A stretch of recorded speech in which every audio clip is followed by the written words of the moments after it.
Hello and welcome back to an episode of Primal Attraction. I'm your host, Mela, and today I'm going to be talking about a pretty personal topic. It's going to be about my experience around grief and how I've navigated that in my early to mid 20s. For those of you who don't know, I lost my dad in 2022. I was 23 years old, I think. It was a massive shock to me. It was very sudden. I didn't anticipate that I would lose my dad so young. I mean, I say that actually, but I had a really weird relationship with my dad in the sense that I could kind of see him from an objective perspective. I have mentioned this in prior episodes, but my dad had a big problem with alcohol, and subsequently his health was not great. He did not look after his body.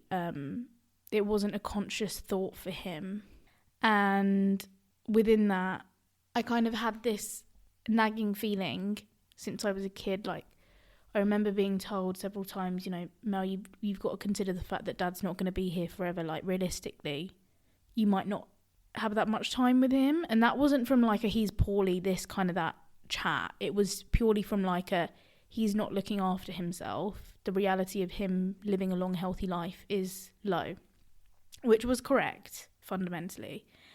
And I remember that becoming very abundantly clear in my own mind and my own thinking when, you know how your typical little girl or little boy or whoever dreams of like their wedding or these big days or moments in their life. I dreamt them how I wanted them to be, which included this sober version of my father. Then I remembered the reality of how it would go with my unsober father. And then I'd also have this version of almost a contingency plan of how it would look without my father being there. So that applied to my graduation. That applied to how I perceived my wedding to go. And lo and behold, those two visions that I had will now come true. I mean, my graduation, it was just me and my mum. And my wedding will just be me and my mum. I always wondered how or who would walk me down the aisle, even if my father were alive, if he wasn't.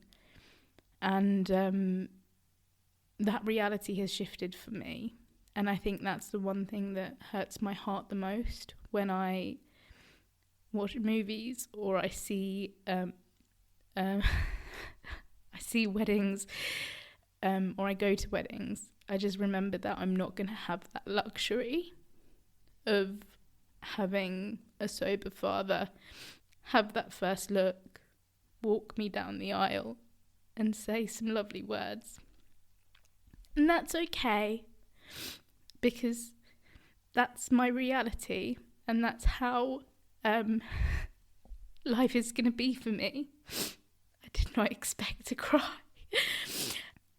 And I know that whatever happens, however it goes, it's going to be a beautiful time if I do get married one day, or, but it's even more than that for me with grief.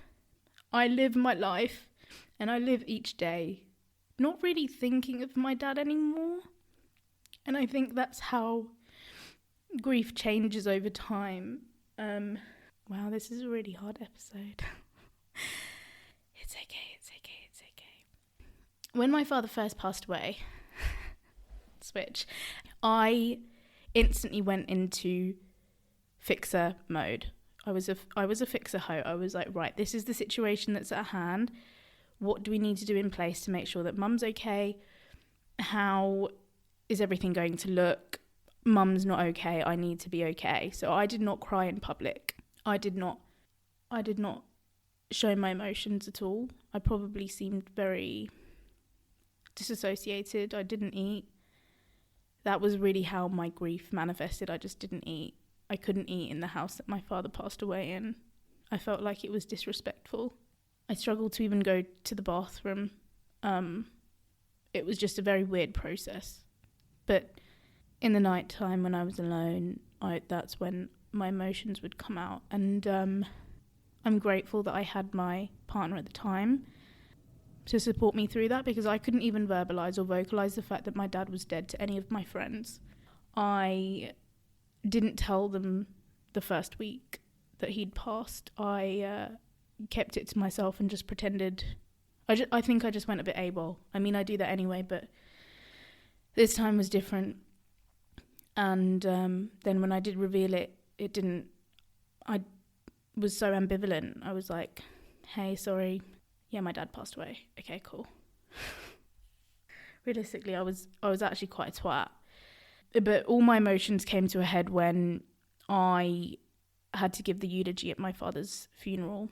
And I, in true form, Melanie form, it was a last-minute eulogy. I wrote it on the day of the funeral. We had a viewing room with my father in it, and I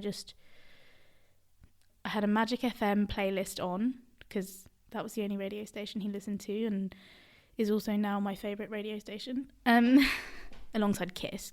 Can't give that shit up. But anyway, I listened to that. I kind of weirdly felt really I felt the most connected to my father in his passing than I ever did when he was alive. And I wrote a really beautiful eulogy. It was very, well, I mean, I feel like you'd be able to tell what it would be like from the way that I converse. It was a conversational eulogy. It was very personal. It was the first time in my entire life that I managed to say anything nice to my dad, realistically, which is sad, but it's true. And you know those things where people say, treat them well whilst they're alive, and make sure to see them often when they're alive, because when they're not, it's heartbreaking that you didn't take every opportunity that you had. Which is why now in my own life, I take every opportunity that I have. If I see someone wearing a nice outfit and I want to say that they're wearing a nice outfit, I will go up to that person and say, I love your outfit. It brings joy to me, it brings joy to them. If I see someone handsome down the street, you know what I'm going to do? Okay. If I'm in a festival, or if back in the day, I had a little bit of... I had a couple of shots or something, I'd go up to someone, tap them on the shoulder, say you're handsome, and probably walk away from the sheer embarrassment of what I've done. But I did it, you know? I always make sure to shoot my shots, because you never know when you can't shoot your shot. And anyway, that's the first part of the story of how I bottled up my emotions. And then I really struggled to grieve for a long time in a conducive way. I would say grief is like... It's almost like... Now, I've never been pregnant. I've never given birth. But grief is almost like this rite of passage that your body has to go through to release. Not that you will ever release that grief, just as you won't release your connection to a child in such a tangible way just because they're outside of your body. But it's almost like I needed time to incubate the emotions and the feelings and process them, because there's going to be days where you don't think about it. There's going to be days where there's nothing else on your mind. And then once you process that, it's almost like your body it's almost like forgiveness. You know, when you forgive someone that's done you so wrong, and you just feel this like feeling of fresh air, you just let that person go. Forgiving someone isn't an indicator that you're weak. It's an indicator that you're strong more than anything, because you have the ability to forgive someone for hurting you at your core, but at the same time, that person is no longer in your circle.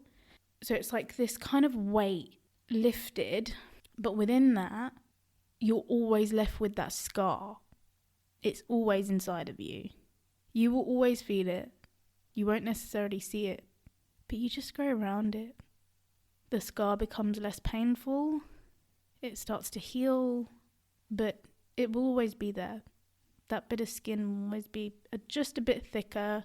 There'll be days where you can kind of feel the pain a little bit more than others. But that's how I navigated the first couple of months.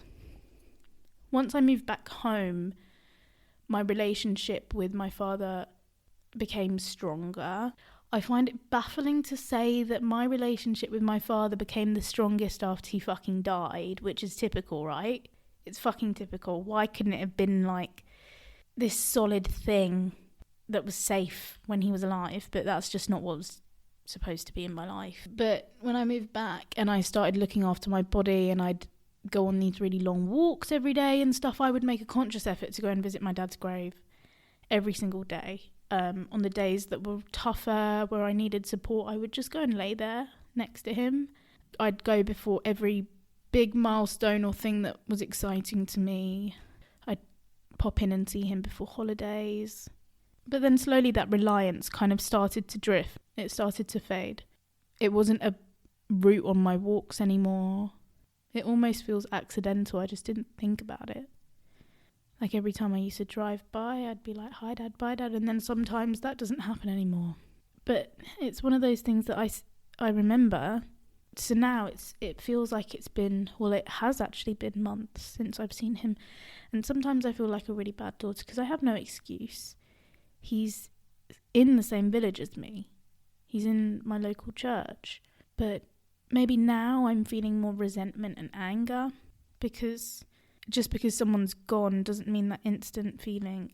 You're not stagnant at one emotion forever. Like there's ebbs and flows. And I've seen this through different people, specifically my mum really, of how her grief has changed. It's like the 5 stages, but that 5 stages isn't like, for me, it's not you go through one, then you go into another, and then at one point or another you've travelled through all of them and you're done. There's days where I'm like, my dad was a cunt. There's days where I'm like, oh, I miss my dad. There's days where I feel angry because I know that if he were still alive, my life would probably look a lot more different. And that's probably from a selfish standpoint, but I'd feel safety.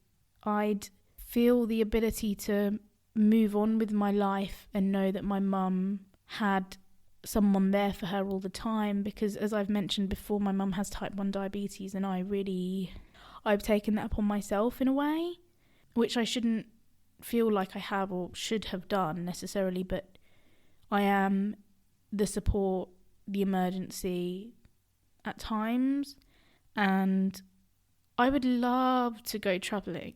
I would love to go away for a couple of months or a year, but I struggle being away from her for a couple of nights, not because I have separation anxiety. That's not why. It's because I'm I'm constantly thinking of her blood sugar. It used to get so bad that I'd wake up in the middle of the night, especially when she didn't have that alarm on her arm, and I'd wake up in the middle of the night. Whenever I had a gut feeling, I'd just call her 2 a.m, 3 a.m. I could be out on the piss. I'd call her drunk. I'm fairly certain I did it at a guy's house once too. God.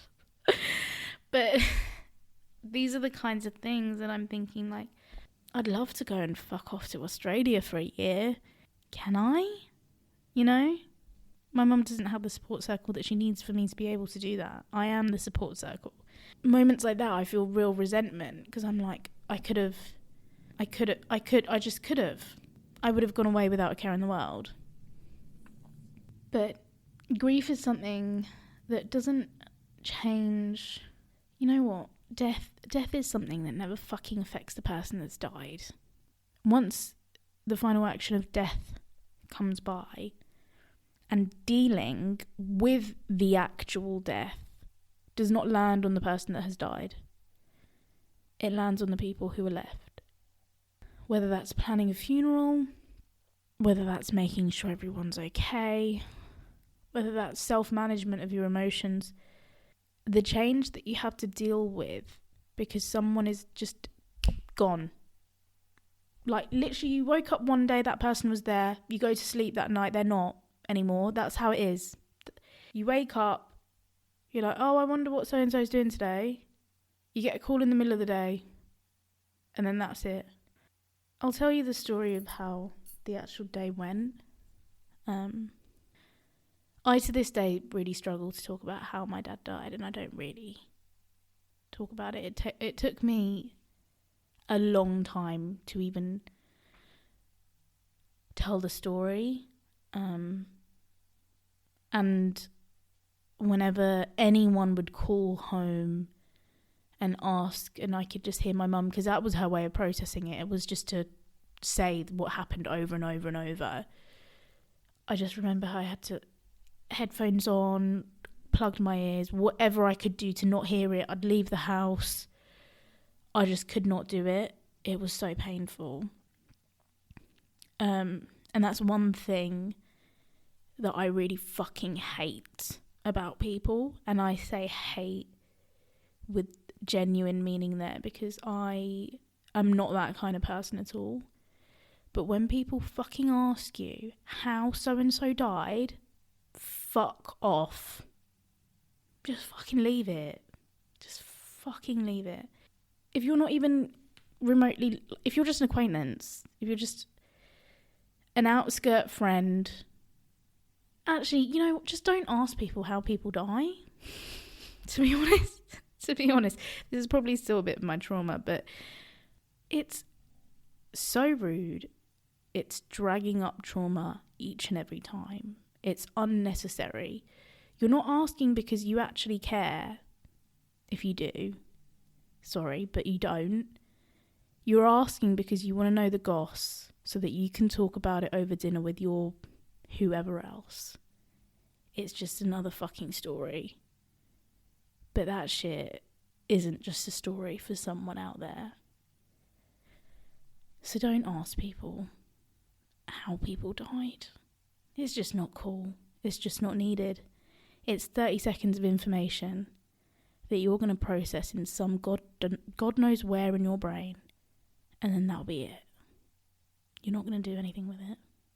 So that's why I don't ask people how their loved ones passed unless they tell me themselves, because there's no need. Anyway, mini rant over. What I was trying to say before I got derailed by my own emotions was, okay, let me get back to it. So I was telling you the story of the day, just that you can maybe take away how grief might affect some people, or in this instance, it affected me. That day was so normal. I expected nothing. But I was really excited. I was making homemade seitan meatballs with beetroot powder. Like, I was making this really cool thing, right? I was cooking. And I was all hunky-dory. My ex came in, was excited as well. And my mum called. And she was like, "Dad's not well." And I knew in a heartbeat.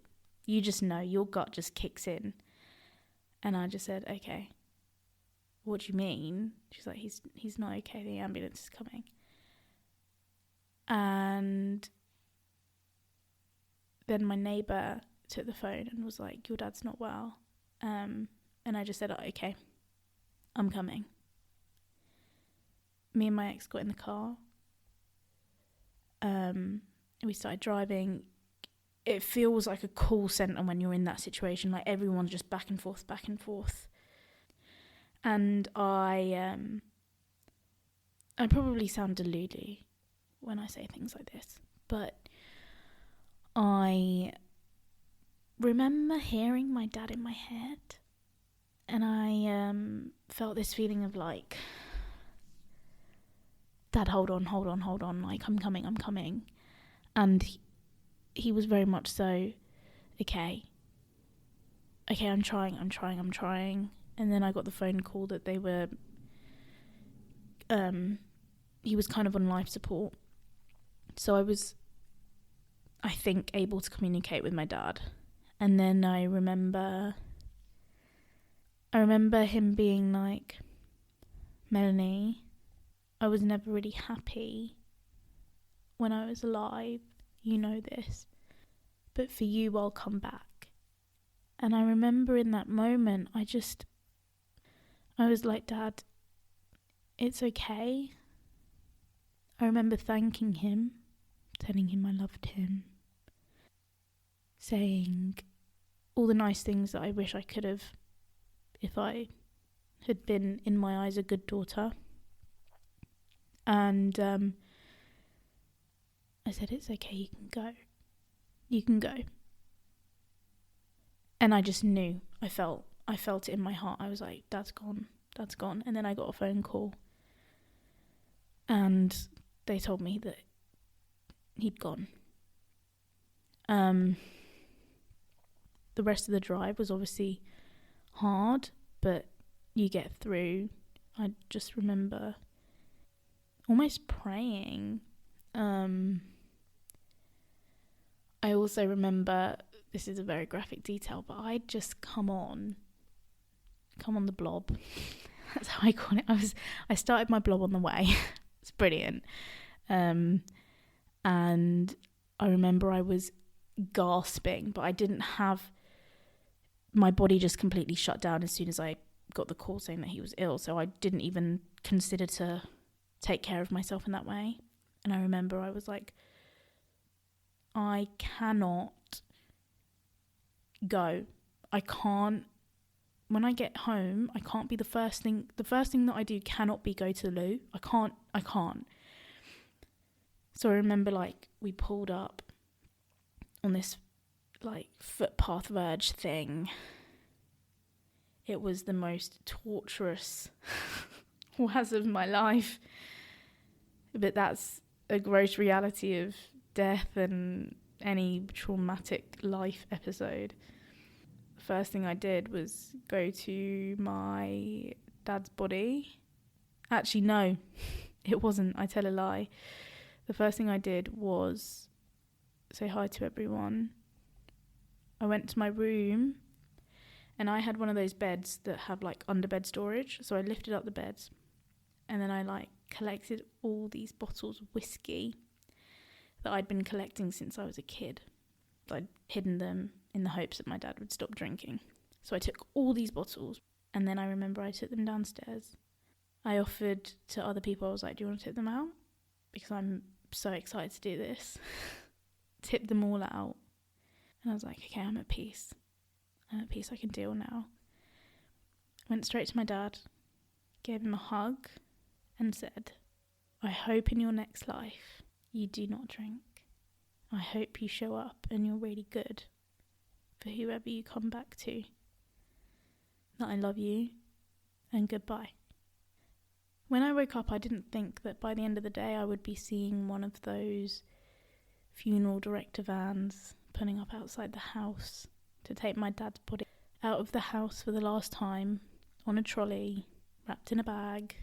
He'd gone to Tesco's that day. Do you know what I mean? You don't wake up and think, by the end of the day, I'm going to be in a bag. He'd gone to Tesco's, he'd done his day today. The real kicker for me was when I had a shower that evening. And I remembered seeing his toothbrush next to the sink. And I thought, he's never going to have to brush his teeth again. People always think about the fact that they have to brush their teeth twice a day. He woke up this morning and he didn't have to do it again. Ever. And if that shit doesn't tell you to get your ass in gear and live your fucking life like it's your last moment, then I don't know what the fuck will. Because after I had that realisation, nothing was good enough anymore. Why the fuck would I settle? I could die in 10 minutes. God knows when my heart's going to give out. But as soon as death hits, your whole life fucking changes. My dad's death gave me the courage to lose weight, think about my health, leave a toxic relationship, reevaluate what I was doing in life and how I was doing it, think about what I actually wanted, what I wanted to achieve. Whilst death is really shit, use it. If you can, use it as a moment of rebirth to figure out what you want and live for yourself, but also for the person that's lost their life, because they probably thought they had more, and they didn't, because that's just the way it goes. The other thing is, this one sounds even fucking more kooky than the talking to my dad in the car thing, right? But always trust your intuition. Your intuition will never lead you astray. Your intuition will warn you about people that should not be in your life. It will warn you about things about to happen in your life. I actually knew that my dad was going to die, I think. My body knew it. I've only told this story to a couple of people, but 6 months before my dad's death, I had this really weird feeling. It made zero sense. Anyone I told it to would say it made zero sense. But I had this really innate feeling that I needed to give my dad his birthday present early, because if I never got the chance to give him his birthday present, I would regret it forever. I wanted to get him a pair of Birkenstocks like I'd seen in a picture of us when we were young, well, when I was a kid and he was younger. And he was wearing these like cool aviators, and he had his Birkenstocks, and he always commented on mine when I wore mine, and he loved them. I wanted to get a pair for my ex as well, so for his birthday. My ex's birthday was in January. So at the same time, I ordered my dad a pair, and I actually ended up presenting both of them, the Birkenstocks, in January, just because I had this aching feeling that I needed to give my dad his present. And I'm so glad that I did, and I'm so glad that I listened to my intuition in that moment, because he was gone a month later. He died in February, and his birthday would have been in March. On top of that, I think had my dad not died, as painful as this is, I think that it was almost a sacrifice for me to improve my life, because I know full well that I would have stayed in a relationship that didn't serve me. I wouldn't have changed as a person. I would be the same. And that wasn't a healthy person. I always wanted to... I told my ex at the time that I wanted to be proposed to on an angel number. So I always said that I wanted to get engaged on the 22nd of February 2022. Now, I don't know if he was ever going to do that. We were definitely heading towards marriage and kids. Like, that was it. That was my end all or be all at that time.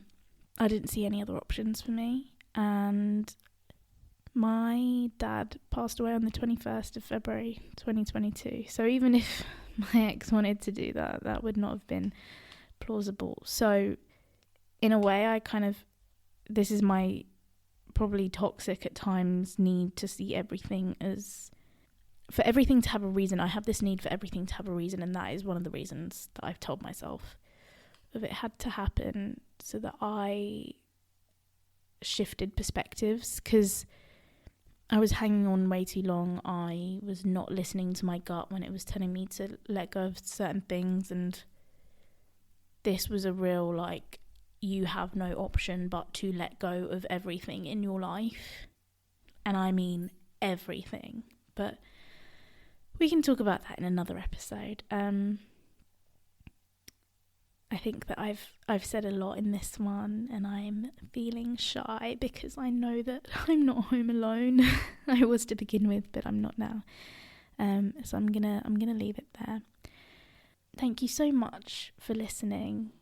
And I know that was a very deep and personal insight into my life, and I'm not often one to share my stories like that, but I thought it might feel apt, given that now is a real time to reflect on your family, and I just want everyone to